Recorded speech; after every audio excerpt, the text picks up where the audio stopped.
네, 오늘 소개해 드릴 사건은 30대 중반 여성분을 대리했던 사건입니다. 이 여성분 같은 경우는 미성년 자녀가 있으셨고, 남자분하고 연애는 오래 하셨는데 5년 이상 장기 연애를 하셨는데 결혼한 지는 2년밖에 안 돼서 이혼을 하신 사례입니다. 이게 확실히 연애를 오래 한다고 사람의 모든 점을 알 수 있는 건 아닌 것 같습니다. 연애를 오래 했다고 반드시 결혼 생활이 오래 가는 것도 아니고, 연애가 짧았다고 결혼해서 잘 몰랐으니까 이혼을 빨리 하는 것도 아니고, 우리 오늘 소개할 부부처럼 연애한 기간은 5년이 넘었어도 2, 3년 만에 바로 이혼하는 사건도 많이 있거든요. 오늘 이분께서는 결혼하시고 2년 만에 아주 빠르게 이혼을 하셨는데, 혹시 내가 지금 결혼한 지 2년, 3년밖에 안 됐고 굉장히 짧은 기간인데 이혼을 고민하신다면 아마 이분의 사건을 들어보시면, 특히 제가 이따가 설명드리겠지만 단기간에 이혼하는 사건들의 특징을 한번 들어보시면 어떻게 하실지 자기에게도 참고가 많이 될 거라고 생각합니다. 일단 이 여성분이 이혼 소송을 제기하면서 주장했던 것이 세 가지가 있거든요. 네, 첫 번째는 폭력, 폭언입니다. 이 남성분이 여성분을 직접 때린 적은 거의 없습니다. 근데 물건을 많이 던졌습니다. 폭력이라는 것도 옛날 남편하고 요즘 남편하고 흐름이 조금 다르거든요. 예전에 우리 50대, 60대 이상의 남편들 같은 경우는, 상혼 이혼하는 부부의 남편들 같은 경우는 폭력이라 그러면 여성분들을 직접 때리는 경우가 많습니다.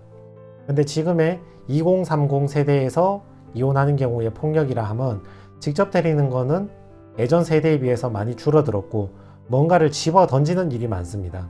뭔가를 집어 던지면 폭력이 아니라고 생각하시는 분이 계신데, 예를 들어서 자기 혼자 저쪽 구석에 가서 벽 보고 던지면 그것은 손괴에 불과할 수 있지만, 물건을 나를 향해서, 내 근처로 나를 향해서 집어 던지면 그것 또한 폭력입니다.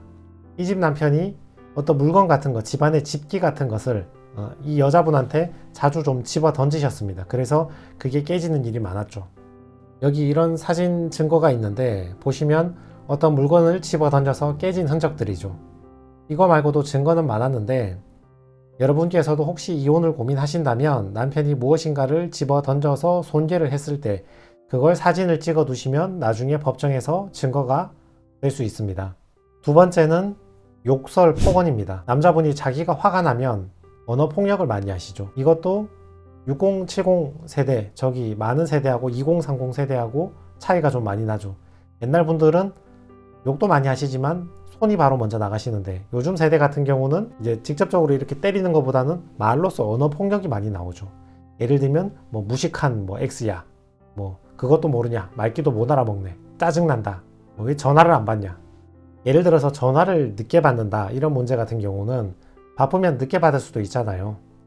근데 전화를 늦게 받은 자체가 문제가 되는 게 아니라 저 남자 마음 깊숙한 곳에 여성에 대한 특별한 존중이나 배려에 대한 태도가 없는 거지. 그러니까 전화를 늦게 받거나 집안 정리가 좀 안 돼 있으면 일거수일투족이 다 짜증이 나는 거예요. 그러니까 그걸 빌미로 자꾸 폭언이 나오고 싸움이 되는 거죠.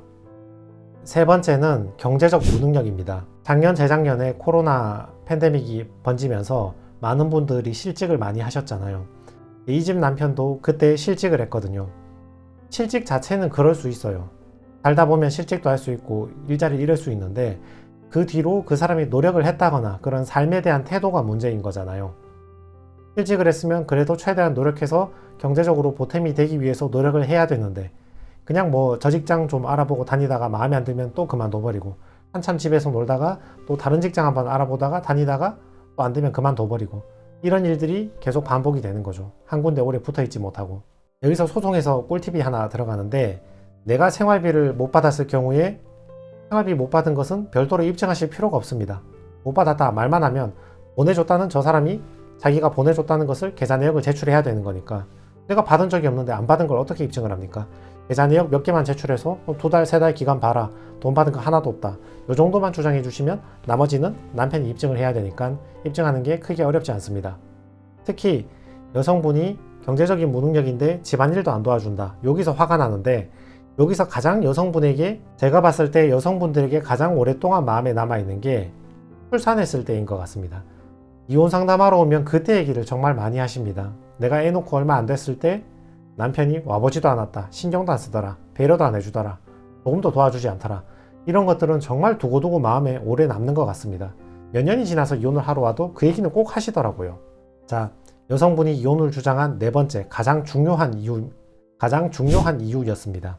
여성분이 가장 화를 내는 이유가 남편이 저러면서 남편이 나한테는 이렇게 행동하면서 남들한테는 잘하는 겁니다. 아니, 사람이 못하려면, 성격이 이상하려면 일관성 있게 좀 이상하거나 밖에 나가서 남들한테는 굉장히 좋은 남편이거든요. 남들이 볼 때는 잘 맞춰주고 기분 잘 맞춰주고 잘 놀아주고 대인관계 좋고 사교성 있고 이런 좋은 남편인 겁니다. 근데 집에 오면 이렇게 폭언을 내뱉고 폭력을 행사하고 집안일도 거들어주지 않고 경제적으로 돈도 안 벌어오고 이런 식으로 행동을 하는 겁니다. 굉장히 일관성이 없잖아요. 밖에 나가면 좋은 사람인 줄 아는데 집에 오면 저렇게 행동하니까. 이것 때문에 여성분이 더 화가 나는 겁니다. 제가 아까 영상 초반에 결혼한 지 2, 3년 내에 빨리 끝나는 부부들의 이혼 사건 특징이 몇 가지 있다고 했잖아요. 그걸 이제 설명을 드릴게요.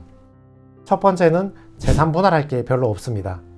오시는 분들이 이걸 항상 물어보시는데 결혼한 지 2년, 3년밖에 안 되면 재산 분할할 게 별로 없습니다. 일단 자녀가 없을 경우에는 자기 거 자기가 가져가면 됩니다. 결혼 기간이 2, 3년밖에 안 되면 부부의 재산이 혼입되기가 쉽지가 않습니다. 부부가 예를 들어 남편이 계속 월급을 받고 아내는 집안일을 하지만 가끔 돈을 벌어오고 서로 아껴서 집을 장만하고 대출금을 갚아가고 이런 기간이 지나려면 적어도 10년 정도의 기간은 필요하거든요. 근데 결혼한 지 2년 만에 헤어진다, 1년 반 만에 헤어진다, 그러면 재산이 혼입된 게 별로 없습니다. 그냥 각자가 가지고 온 재산 각자가 가져가면 됩니다. 전세금 가져온 사람은 전세금 가져가면 되고 물건으로 들고 온 사람은 그 물건 가져가면 되고. 그래서 결혼 기간이 짧은 경우에는 재산 분할할 게 별로 없고 자기 걸 자기가 가져가면 됩니다. 단 자녀가 있을 경우에는 여성분이 애를 키우게 된다면 우리 재산 분할에는 부양적 요소라는 게 있거든요. 자, 재산 분할을 잠깐만 설명을 드릴게요. 혼인 기간이 2년, 3년밖에 안 되면 사실 분할할 재산이 없잖아요. 함께 마련한 재산이 없으니까. 그래서 재산 분할이 되지 않는 게 원칙인데 우리나라 재판에서 재산 분할이라는 것은 원칙적으로 청산적 요소인데 예외적으로 부양적 요소도 고려를 해주거든요. 청산적 요소라 하면 원칙적으로 부부가 돈을 함께 모았을 때 자기 기여도를 판단해서 자기가 벌어온 만큼 자기가 가져가면서 청산하자 이런 의미고 우리가 보통 이해하는 재산 분할이죠. 부양적 요소라 하면 이혼한 상대방이 최소한의 부양 이런 의미도 약간 포함을 하고 있단 말이죠. 그래서 이혼을 했는데 3년 이상 살고 이혼을 했는데 여성분이 양육권을 가져가서 자녀를 키운다. 그러면 남자분이 갖고 있는 부동산이나 보증금에서 어느 정도 일부분 분할해 주라는 경우가 종종 있습니다. 결혼하고 2, 3년 만에 헤어질 때 이혼 사건의 두 번째 특징. 그래서 빨리 끝납니다. 재산 분할을 할 게 없잖아요. 재산 분할을 할 게 있으면 저 아파트가 얼마짜리냐, 저 상가가 얼마짜리냐, 그 기여도를 누가 더 많이 기여했는가, 내가 돈을 많이 벌었냐, 네가 벌었냐, 그럼 내가 벌 때 너는 놀았냐, 집안일 했냐, 뭘 어떻게 했냐, 사는 동안 시댁에서 얼마 주고 친정에서 얼마 줬냐, 이런 것들을 계속 주장해 나가는 재판 기간이 필요한데 우리 2, 3년 내에 이혼하는 경우에는 재산이 혼입된 게 없잖아요. 각자 자기가 결혼할 때 조금 들고 왔던 거 그게 전부니까 이렇게 저렇게 여러 말 할 게 없어요. 가져온 게 너무나 명확하게 눈에 탁 보이니까 그거 가져가고 끝나니까 혼인 이혼 소송 기간이 상대적으로 짧습니다. 특히 재산 분할뿐만 아니라 양육권도 마찬가지입니다. 결혼 2, 3년 차에 헤어진다 그러면 자녀가 있어봤자 아주 어린 상태잖아요. 아주 어린 상태이기 때문에 남자가 양육권을 가져가는 게 현실적으로 좀 서로 타당하지 않을 때가 있습니다. 대부분은 여성분이 양육권을 우선 가져가겠죠. 아직 젖먹이 아기이기 때문에 엄마가 보는 게 맞고 남자가 입장에서 봤을 때도 이렇게 어린 나이일 때는 굳이 아버지가 양육권을 주장하지 않는 경우도 많이 있습니다. 자녀를 위해서. 당분간은 엄마가 보는 게 좀 나을 것 같다. 대신 초등학교 정도 들어가고 어느 정도 의사 표현이 되면 그때 이제 아버지께서 양육자 변경 심판 청구를 해서 다시 가지고 온다거나 아니면 결혼 10년 차쯤에 이혼하시는 부부에서는 이미 아이가 초등학생이니까 이때는 아버지가 양육권을 주장하기 때문에 소송이 길어지는 경우가 있죠. 가사조사도 해야 되고 양육 환경 조사도 해야 되니까 소송이 길어지겠죠.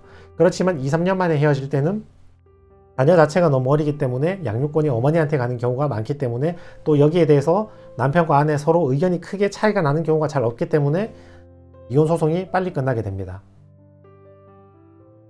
2, 3년 만에 끝나는 이혼 소송의 세 번째 특징. 그래서 조정이 유리할 때가 많습니다. 재판으로 끝까지 가봤자 어차피 양육권은 어머니한테 갈 가능성이 높고 재산 분할에 대해서 서로 주장하고 입증할 내용도 많이 없거든요. 그러니까 조정에서 서로 원만하게 합의해서 남편분은 여성분이 자녀를 당분간 키워야 되는 것에 대해서 어느 정도 경제적 지원을 약속해주고, 여성분도 더 이상 분할할 재산 자체가 그렇게 많지도 않고 혼입된 재산도 없으니까 어느 정도 부양적 요소의 재산 분할만 받고, 그리고 양육비 확실히 받고 이혼하고 끝내는 걸로 이렇게 조정하는 게 유리한 경우가 많이 있습니다. 네, 그래서 결혼하고 2, 3년 만에 신속하게 이혼하는 부부의 경우에는 재산 분할할 내역이 별로 없고 양육권 다툼을 할 것도 별로 없기 때문에 재판이 빨리 끝나는 경우가 많다. 그래서 조정으로 끝나는 게 재판으로 끝까지 가는 것보다 더 유리할 수 있다. 불필요한 감정 싸움을 안 할 수 있다. 그래서 이분 사건 같은 경우도 5월에 소장을 제출해서 7월에 조정으로 끝나버렸으니까 불과 2달 만에 끝난 거죠. 협의 이혼보다 훨씬 빠르게 끝났죠. 그래서 혹시 내가 결혼한 지 2, 3년밖에 안 됐는데 그 이하의 기간인데 이혼을 고민하고 계시다면 남들의 이런 비슷한 유형의 스토리를 한번 들어보시면 여러분 판단에 도움이 될 것 같아서 제가 설명을 한번 드렸습니다. 아무쪼록 원만한 가정관계를 잘 이끌어 가셨으면 좋겠습니다. 네, 이상입니다.